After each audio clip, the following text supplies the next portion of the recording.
Boxingego here. If you like this video, make sure you hit the like button and also subscribe to the channel and hit the bell icon on the top of your screen to get notified when the latest new content drops. Boxingego, I'm here with the man Troy King, Killertainment. Did you get to see the Adonis Stevenson fight with Fonfara Rematch? It was short. Yes, I did see it. Thoughts? He was never taught how to get away from the left hand. Yeah, he did get hit repeatedly. And that's, I mean, what would your advice be? Let's say you're, hypothetically, not to step on anyone's toes, let's say you're training Fonfara. How do you get away from the left hand? We know Adonis Stevenson has smoke in that left. Well, first, when you fight the southpaw and you right-handed or you left-handed and you fight an orthodox fighter, when you come out, you be jabbing like this. You keep your jab hand out to take their jab hand away. And now all you gotta do is worry about the right or the left, whichever. If you're right-handed, you stay like this. Okay, how does that, for the fans, how does that work since Fonfara is much taller? Do you jab downward? No, you don't actually jab, like, you just keep your hand out like this. Just like a range? Yeah, and then since you stand left-handed. Okay. And put your hand out. See this? Now you can't jab. Okay. You know what I'm saying? So this is a contest right here. Now, once I'm doing this, all I gotta do is worry about your left hand coming down the pipe. As soon as you shoot the left, I slip to the outside of it, come over, or come under. And I just keep working that. Now, how much athleticism does that take, if any? It don't take any athleticism. Did I have to be? I don't have to be fast and just do this. Yeah, but this is not real time. Like, I'm not really. It don't matter, cause this how slow you do it. You just be like this. Once you put this out, it don't matter what he do. He got to try to find a jab. Like, you just keep this hand out right here. Like, you can do it this slow. I was doing it against Prentice. When we spar, he the one showed me this shit. I already knew it, but he just made me do it over and over again. And you just be going like this in real time. You just keeping it. That's why Floyd do it against Guerrero. I always see Floyd do it.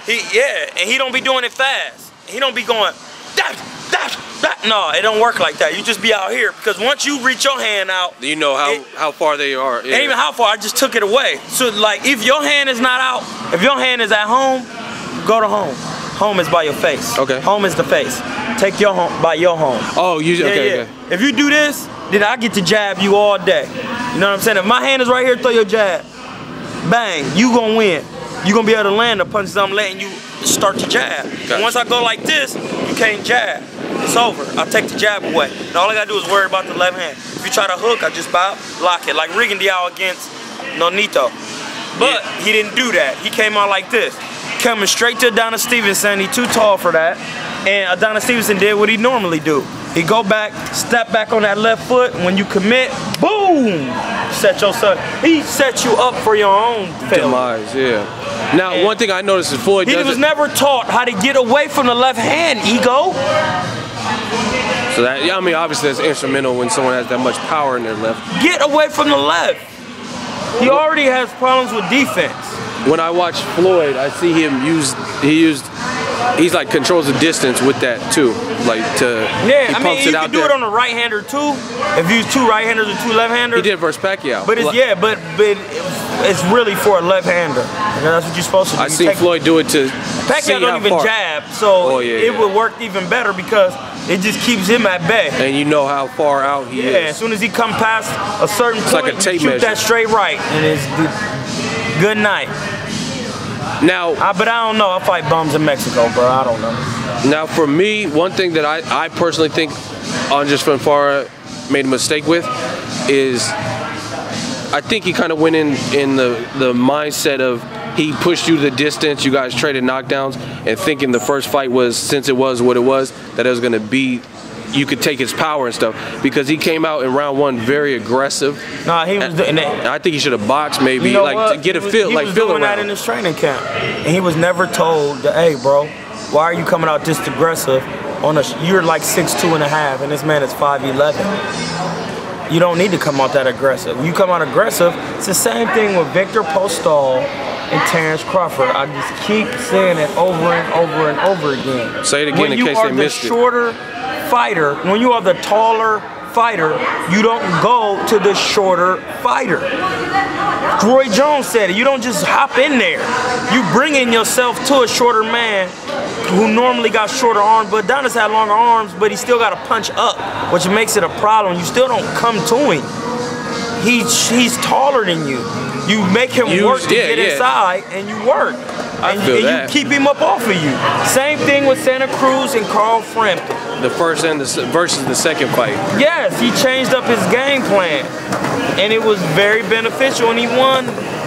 I'm not gonna say easily, but it was way easier than the first fight. He came to Carl Frampton and gave Carl Frampton the opportunity to box. And they use the tricky angles. Yeah, but he made Carl Frampton work to get through his jab, which he had a problem getting through, and then he made him pay. You don't do that shit. Fonfara was being it wasn't good. It wasn't a good look. I don't know what he was thinking, but I don't know as a whole, the whole team, like everybody. I don't know what they was thinking. What about, okay, what's next for Adonis Stevenson? What would you like to see? The light heavyweight's kind of popping right now. The winner of the Ward-KOVALEV fight. Okay, if it's Ward, what happens? The Ward, what happens? Ward and Adonis. That's a good fight. What if Kovalev wins and it's Kovalev versus Adonis? Adonis by stoppage. Why? Why stoppage? Because Kovalev has been down by Darnell Boone, which really they both been down. Darnell stopped Adonis. He stopped Adonis, but Adonis hit harder than Darnell Boone. You think so? But Darnell Boone is clearly the truth. Darnell guys. What his record say? But anyway. So why would he stop Kovalev? Because Kovalev don't have no head movement. If you come out aggressive, the same shit gonna happen. That right hand, that left hand. So you think the victory, you have to box Adonis, or you gotta box him, tore down, and don't try to. Even with trying to box him, it's still gonna be hard. But it gives you more of a chance. Tony Bellew tried to box him. See, people don't even know he beat Tony Bellew. Tony Bellew then went all the way up to heavyweight, and he didn't really beat David Haye. David Haye tore his Achilles. Blew out. But if David Haye went tore his Achilles, he would have stopped Tony Bellew. But I know that. But it's kind of like the same thing with my man who just fought. His eye got fucked up, he lost. Whatchamacallit tore his Achilles, he lost. Did he get broke down? How did he get broke down? He tore his Achilles. How did dude break dude down? His eye broke down. You know what I'm saying? Like I said, anybody with 8-ounce gloves on could hurt Kell Brook's eye. Because look, this is the point I was trying to make earlier and we're gonna get back to Adonis. If Golovkin is the heavier puncher and he broke your eye socket, and then you get in there with somebody your size and they break your eye socket, that means that your eyes just don't take punishment good. Because you're in the man. You can't say because Cuz don't punch as hard as Golovkin. He doesn't even. He stops you, but he doesn't knock you out. He only had one clear knockout. Golovkin don't have that many knockouts, but he's just bigger. Yeah, he just bigger, but he clearly hits people in just for the dumb fans. Yeah, I mean knockouts, non-TKO. Non-TKO. You know what I'm saying? And the same with my man Spence. He don't have a lot of. He stops you because you can't handle him, because he puts pressure on you and breaks you down like that. You know what I'm saying? So that's what I said about Jesse Vargas and whoever else you name. If they would have hit his eye for 12 rounds, his eye would have still went because he was in there with somebody his size. To me, I think you're underrating Errol Spence's technique that allowed for that. I don't know if Jesse Vargas. Now I'm not saying obviously if anybody has an injury. Fucking destroyed Saddam Ali with a straight right. So you telling me? But Saddam Ali was unproven. He's an Olympian. It don't matter. He still is very fundamental, and he's a very good fighter. He's a good fighter. And he took him apart. You know what I'm saying? Yeah, but I think Kell Brook is big. He is, but Jesse Vargas ain't small neither. He's taller than me. Yeah, but he has more of a wiry frame. But that don't mean shit. Them is the hardest punchers. See, people forget that the wiry niggas is the hardest punchers.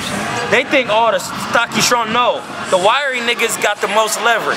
That's why Tommy Hearns used to be knocking motherfuckers out. Usually the short, stocky motherfuckers, they gotta put a lot of punches together. You know what I'm saying? Like, the wiry motherfuckers got that leverage when they learn how to punch. That shit is not cool when they punching down and they punching down. You know what I'm saying? But anyway, Adonis, he just got power, bro. It don't matter. Clearly. He gonna break your shit no matter what. he don't fuck you up. You know why? Because he got left hand smoke. He got garlic butter running through his veins. So even though he's almost 40, do you think he's still fresh? Man, that shit don't mean nothing.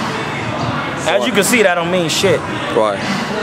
He just knocked a man out who was younger than him. What about if he would have fought Joe? Fonfara is 29, ain't he? Probably. Yeah, because they were like, whatchamacallit was 39 and dude was 29. And Fonfara has still room to grow. It's just that when him not having no... You agree with Virgil Hunter stopping the fight? Yeah, because that's the only thing he did right was stop it. He was on his way to it would have been worse. Dying. They almost died. I'm not playing, bro. That shit is serious when niggas is in that ring. See, all these fans, they can talk all the shit they want to talk, but they ain't never been in the ring. It's for a select few. You know what I'm saying? And when the niggas punching you upside your head, man, that man in that second round, he came out and hit that man with like 4 or 5 straight lefts, flush. Hard. That's the best punch. Hard. You asking for brain damage. What about the winner of Joe Smith Jr., Sullivan Barrera, if they were to fight Adonis? They gonna get stopped. Joe Smith Jr. Both? They both got power. You think they both get stopped? They ain't got Adonis power. Whatchamacallit is not a no. Joe Smith is kind of big though, but he is, but that don't matter to whatchamacallit, because Tony Bellew is big and he got stopped. He stopped him, and he went up to cruiserweight and heavyweight. Secondly, and Thomas Top Dog Williams got secondly, Sullivan Barrera was knocked down by Ward. So get in there with Adonis with that type of power. And Shabransky knocked him down too. Who? The guy he beat, the Shabransky. Oh yeah, see, he gonna get stopped. And Joe Smith has been stopped before, but yeah, he's gonna get stopped by Adonis. It's 2 different levels. So who could beat Adonis? Quit doing. I don't know why they try to hand me money on the low. It makes it look like a drug transaction. You can't do that. I'm already black. Who can beat Adonis at light heavy? Andre Ward. Do you think KOVALEV has what type of shot percentage? KOVALEV? Yeah. I know you said he didn't move his head. I give it 60-40. Okay. Because Dre is used to the power, like Nassim Richardson said. Oh. Harder better be it versus Adonis. What about that? That's smoke. That's free smoke. I gotta go back and watch. I'ma hit you. We about to be concert jumping. We about to be at these concerts. I just thought about. Shout out to my man Derek. He trained with me.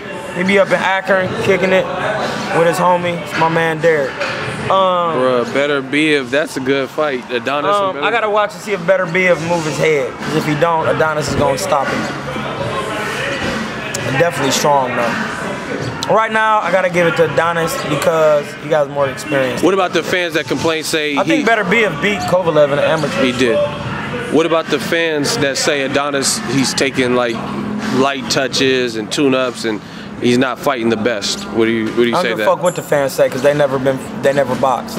So how they gonna tell you, how they mad about how a boxer who knows the game, that's like a motherfucker just walking down the street. It's the same shit. If a motherfucker walking down the street and see a construction worker working on a building, doing maintenance or doing whatever, and building a building, and you gonna tell him that ain't right. I don't like the way you doing that. Bitch, you don't even do construction. So how the fuck are you telling me anything? You never boxed before. You just watch boxing on TV. That don't mean you know what's going on inside the ring. You don't know how fighters feel inside the ring. You don't know what punches is landing for real. You don't know what it look like when a man is really hurt and he's bluffing being hurt. You don't know shit. You only know what the commentators narrate, and you listen to the commentators. You don't know shit, and the commentator's never been in there. That's why they always try to put one, but they need to just start having one exciting commentator who narrates the fight, and they have 2 former boxers. Yeah. Because these motherfuckers just be running their mouth, man. They don't know shit. So you don't think all those are like cherry picks, all these title defenses? No, bruh. Fuck, no. Like cherry picks. Ain't no cherry picks in a light heavyweight division kind of, really. Fuck is they talking about? Why you so mad? Cause niggas just be talking. Man, it's so hard. It's like if you was just a regular person walking down the street and a surgeon told you to come here. Come here, I want to show you the surgery. And he gave you a scalpel and a knife and told you, I want you to work on this man's heart. You wouldn't know what the fuck to do. It's the same thing when you in a boxing ring.